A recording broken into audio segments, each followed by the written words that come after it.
Vice President Joe Biden is traveling to Kiev tonight for 2 days of talks on Ukraine. Tensions between pro-Russian and pro-Ukrainian forces reached a flashpoint this weekend, and Holly Williams is in eastern Ukraine tonight.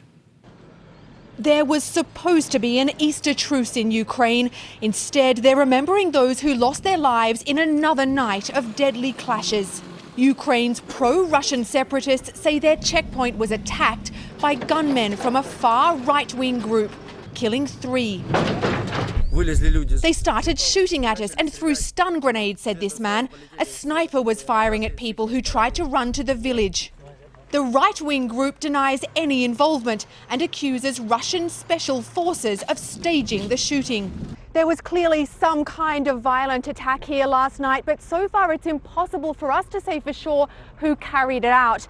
There's confusion in eastern Ukraine, and that only makes the situation more dangerous. With tensions and mistrust running high, there are fears that Ukraine is teetering on the brink of civil war. In Geneva last week, Russia, the US and Ukraine reached a deal to end this crisis, but it's had no impact on the ground.